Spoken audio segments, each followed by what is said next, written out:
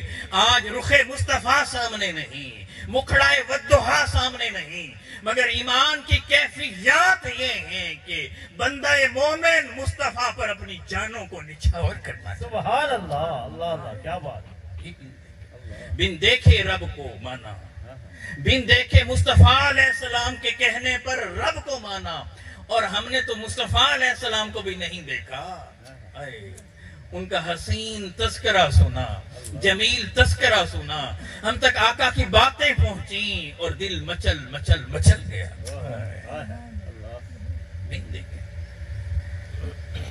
بہلول دانا بیٹھا ہوا تھا دریا کے کنارے, اور ہارون الرشید اپنی زوجہ زبیدہ کے ساتھ چل رہا تھا, اور بہلول دانا نے گھروندے بنائے ہوئے تھے گیلی مٹی سے. اس نے چھوٹے چھوٹے گھر بنائے ہوئے تھے, پاؤں پر مٹی ڈال کر اسے تھپ تھپا کے گھر بنائے ہوئے تھے. اب یہ دونوں بادشاہ اور اس کی زوجہ چل رہی, اور وہ نعرے مار رہا ہے کہ جنت میں محل لے لو, جنت میں محل لے لو. تو زبیدہ رک گئی بادشاہ کی زوجہ, اور اس نے پوچھا کہ بابا یہ کتنے کا مہر؟ اس نے کوئی رقم بتائی, سپوز کر لیں اس نے کہا کہ یہ 2 دینار کا ہے. تو اس نے وہ دینار دیے, اور اس نے بہلول نے وہ لے کر انہیں دریا میں پھینک دیا, اور ایک گھروندہ توڑ کر کہنے لگا کہ جاؤ جنت میں ایک محل تمہارا ہو گیا. اب بادشاہ ہنسنے لگ گیا. اس نے کہا جنت میں محل کوئی ایسے ملتے ہیں؟ خیر رات ہو گئی. رات کو اپنے محل میں, اپنے بیڈ روم میں, اپنے بیڈ پر سو رہا ہے, اور سو کر خواب دیکھ رہا ہے, اور خواب میں دیکھ رہا ہے جنت کو. اللہ اکبر. اب جنت کے نظارے کر رہا ہے. ایک اینٹ سونے کی ہے, ایک اینٹ چاندی کی ہے, اشجار ہیں, انہار ہیں, کیا کیا نعمتیں ہیں. اور اچانک اس کی نگاہ محلات پر پڑی, اور مختلف محلات پر مختلف نام لکھے ہوئے تھے. ایک پر لکھا ہوا تھا قصر الزبیدہ. اللہ اللہ اکبر. زبیدہ کا محل. بادشاہ رک گیا, اور اس نے کہا یہ تو میری بیوی کا محل ہے. فرشتوں نے جواب دیا ہاں ہاں آپ کی زوجہ ہی کا محل ہے. تو وہ اندر جانے لگا, تو انہوں نے کہا نہیں نہیں, جب تک اس محل کا مالک نہ آ جائے اس وقت تک کوئی اندر جا نہیں سکتا. اب اسے ایسے پیچھے جو کیا نا ایسے دکھیلا, تو اس کی آنکھ کھل گئی. وہ تو سو رہا تھا, محل میں سو رہا تھا, خواب دیکھ رہا تھا. اب بیدار ہوا تو وہ دین والی ساری بات یاد آ گئی کہ کیسے کیسے وہ بہلول کہہ رہا تھا کہ جنت میں محل لے لو, محل لے لو. تو زبیدہ نے پوچھا تھا کتنے کا محل ہے؟ اس نے کہا تھا کہ یہ 2 درہم کا, 2 دینار کا. اب اگلے دن کا بادشاہ انتظار کرنے لگا کہ کب شام ہو, کب پھر دوبارہ واک پر چلیں, کب دریا کے کنارے چلیں. آج یہ دعائیں مانگ رہا ہے کہ آج بہلول بیٹھا ہو, اللہ کرے بیٹھا ہو, بیٹھا ہو. تو دریا کنارے چل پڑے شام کو. اب بتائے نہیں کہ معاملہ کیا ہوا ہے. جب وہ چل پڑے, دور سے جیسے دیکھا تو شکر ادا کیا کہ شکر ہے کہ بابا بیٹھا ہے. اب دعا مانگ رہا ہے کہ آج بھی محل بیچ رہا ہو. قریب پہنچے تو اس نے دیکھا پھر کل والا وہی چھوٹے چھوٹے گھر بنائے ہوئے ہیں مٹی سے, اور پھر وہی کہ نعرے مار رہا ہے جنت میں محل لے لو, محل لے لو, محل. تو کل سوال کس نے کیا تھا کہ بابا محل کتنے کا ہے؟ زبیدہ نے, اس کی زوجہ نے. آج بادشاہ پوچھ رہا ہے کہ بابا کتنے کا محل ہے؟ تو اس نے جواب دیا سلطنت لگتی ہے, سلطنت. اس نے کہا یہ کیا بات ہوئی, کل 2 درہم 2 دینار کا تھا, آج سلطنت. تو جواب ملا کل والا گاہک بین دیکھے آیا تھا, آج والا گاہک دیکھ کر آیا. نعرہ تکبیر, نعرہ رسالت. تو ایمان جو مزہ بین دیکھے میں دیتا ہے, اور ایک ایک درجے پر حجاب رکھا گیا ہے. ہر ایک کے لیے الگ الگ مقامات ہیں. مگر میں سچ کہتا ہوں ساری مخلوق میں سے ایک ہستی ایسی ہے جس کے لیے اللہ نے سارے حجابات اٹھا دیے. اس ہستی کا نام محمد مصطفیٰ. الذین یؤمنون بالغیب اس کا اطلاق ہر ایمان والے پر ہوتا ہے، آدم علیہ السلام سے لے کر قیامت تک ہر ایک کے لیے ہوتا ہے، مگر میرا دل گواہی دیتا ہے کہ اس ساری مخلوقات میں سے واحد ایک ہستی ہے، سید عالم محمد مصطفیٰ صلی اللہ علیہ وآلہ وسلم۔ اللہ سب سے چھپا رہا، کسی کے سامنے نہ آیا، مگر اللہ نے مصطفیٰ سے ایسی محبت کی، ایسا عشق کیا کہ شب معراج اپنے محبوب کو اپنے پاس بلا لیا اور فرمایا ثم دنا فتدلی فکان قاب قوسین او ادنا، اے میرے محبوب اور میرے قریب ہو جا۔ یہ محبوب اس کے قریب ہوا، وہ اس کے قریب ہوا، اور اتنا قریب کہ سارے پردے ہٹا دیے، کہا کہ 2 قوسین کا فاصلہ رہ گیا، او ادنا، یا اس سے بھی کم، قربتوں کے اس مقام پر مصطفیٰ پہنچے جہاں کوئی مخلوق میں سے کبھی پہنچے ہی نہ۔ نعرہ تکبیر، نعرہ رسالت، عظمت و شان، اور اس منظر کو کیپچر کر کے رب دکھا رہا ہے ما زاغ البصر وما طغى، یہ رب دکھا رہا ہے کہ جب میں نے اپنا جلوہ بے نقاب کیا اپنے محبوب پر تو پھر وہ اس طرح ٹک ٹکی باندھ کر مجھے دیکھ رہا تھا، گویا پلکیں جھپکنا ہی بھول گیا۔ ما زاغ البصر۔ گفتگو کو بس میں یہیں سمیٹتا ہوں کہ یہ بنیادی نقطہ اسے ذہن میں رکھیں کہ جس مصطفیٰ علیہ السلام کو اتنی عظمتوں پر میرے رب نے رکھا ہے، اتنی عظمتیں اور رفتیں عطا فرمائی ہیں، تو ان کے لیے حکم دیا ہے کہ میرے مصطفیٰ سے بھی عشق کر لو، عشق کر لو۔ رب سے بھی عشق کرنا ہے، اس کے محبوب سے بھی عشق کرنا ہے۔ آج یہاں ہم جمع ہیں تو یہاں جو میں پیغام دینا چاہتا ہوں وہ یہ کہ 2 باتیں ذہن کے اندر رکھیں کہ اسلام انسانیت کا دین ہے، اسلام خدمت انسانی کا دین ہے، اسلام محبت کا دین ہے، اسلام دوسروں کی کیئر کرنے کا دین ہے۔ یہ ساری چیزیں ہمیں کہاں سے ملیں گی؟ مصطفیٰ علیہ السلام کے قدموں سے۔ سبحان اللہ، بے شک۔ اس لیے حکم ہوا کہ لا یؤمن احدکم حتی اکون احب الیہ من ولدہ وولدہ والناس اجمعین، او کما قال صلی اللہ علیہ وآلہ وسلم۔ مختلف طرق سے مختلف الفاظ کے ساتھ یہ حدیث آئی کہ تم میں سے کوئی شخص اس وقت تک مومن نہیں ہو سکتا جب تک اپنے والدین سے بڑھ کر، اپنی اولاد سے بڑھ کر اور تمام انسانوں سے بڑھ کر مجھ سے محبت نہ کر لے۔ حضور سے صرف محبت نہیں کرنی، عشق کرنا ہے۔ یہ نہیں کہا کہ اپنے والدین جیسی محبت کرو، یہ بھی نہیں کہا اولاد جیسی محبت کرو، یہ بھی نہیں کہا کہ انسانوں میں سے کسی انسان سے یا تمام انسانوں سے جیسی محبت کرتے ہو ویسی محبت نہیں۔ والدین جیسی محبت نہیں چاہیے۔ اگر والدین جیسی محبت ہوتی تو پھر اس چاہت کو ہم محبت کہتے، مگر یہاں تو کچھ اور فرمایا جا رہا ہے۔ یہاں فرمایا جا رہا ہے والدین سے بڑھ کر۔ اولاد جیسی محبت نہیں کرنی، اولاد سے بھی بڑھ کر، اور انسانوں میں سے کسی ایک انسان سے انسان جتنی محبت کرتا ہوگا اس جیسی نہیں کرنی، یا ساری کائنات جیسی نہیں کرنی، بلکہ ان سے بھی بڑھ کر۔ اس کا مطلب یہ ہے ایک طرف والدین ہوں اور دوسری طرف مصطفیٰ علیہ السلام ہوں تو والدین کو مصطفیٰ علیہ السلام کی خاطر چھوڑا جا سکتا ہے، اولاد کو حضور علیہ السلام کی خاطر چھوڑا جا سکتا ہے، ساری کائنات کو حضور علیہ السلام کی خاطر چھوڑا جا سکتا ہے، مگر مصطفیٰ علیہ السلام کو چھوڑا نہیں جا سکتا۔ ان پر تو اپنی زندگیوں کو لٹایا جاتا ہے، ایمان۔ اور مجھے گورڈن کالج راول پنڈی کا وہ واقعہ یاد آیا کہ عیسائی پرنسپل تھا اور وہ باہر نکلا ہوا تھا تو ایک فقیر آ گیا سامنے، اور فقیر جو ہے ان کے سامنے آ کر جو ہے کشکول لے کر کہہ رہا ہے کہ مجھے جو ہے نا اللہ کے نام پہ کچھ دے دو۔ تو وہ کہتا ہے کہ میں اسے نام کرتا رہا، تو اس نے جب دیکھا کہ یہ عیسائی ہے اور مجھے نہیں دے رہا تو مجھے کہنے لگا کہ اچھا اللہ کے نام پہ نہیں دیتے تو نہ دو، یسوع مسیح کے نام پہ ہی دے دو۔ اب میں رک گیا کہ اب اس نے یسوع مسیح کا نام لے دیا ہے، حضرت عیسیٰ علیہ السلام کا نام لے دیا۔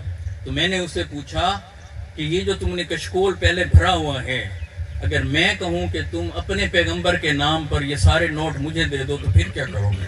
وہ کہتے ہیں کہ دیکھنے کا منظر تھا، میں نے ابھی یہ بات کی تھی، اس نے وہ سارا کشکول اٹھا کر میری جھولی میں ڈال دیا اور ڈال کر پھر رونے لگا۔ میں نے کہا کہ یہ جو پیسے دیے ہیں اس لیے رو رہے ہو؟ کہتا ہے کہ نہیں، اے عیسائی، اے کرسچن، اے پرنسپل، تجھے ہماری محبت کا اندازہ ہی نہیں، تجھے سمجھ ہی نہیں آئی۔ ارے تو نے مصطفیٰ علیہ السلام کے نام پر یہ کشکول اور یہ پیسے مانگے؟ اگر تو حضور کے نام پر مجھ سے میری جان بھی مانگتا تو میں تیرے لیے جان بھی دے. سبحان اللہ ماشاءاللہ اللہ اللہ. کہا پھر روتا کیوں ہے؟ کہا رو صرف اس لیے رہا ہوں کہ اب یہ جو میں نے نام مصطفیٰ علیہ تحیت و ثنا پر جو یہ میں نے رقم تجھے دے دی ہے، اب یہ تو مجھے کہیں واپس نہ کر دے، یہ واپس نہ دینا مجھے، اب تو اسے قبول کر لے کہ یہ تو نے حضور کے نام پر مانگی.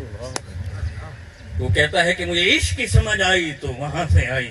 اے لوگو، کیا ہم آج اس ایک فقیر جتنی محبت بھی اپنے آقا علیہ السلام سے نہیں کر سکتے؟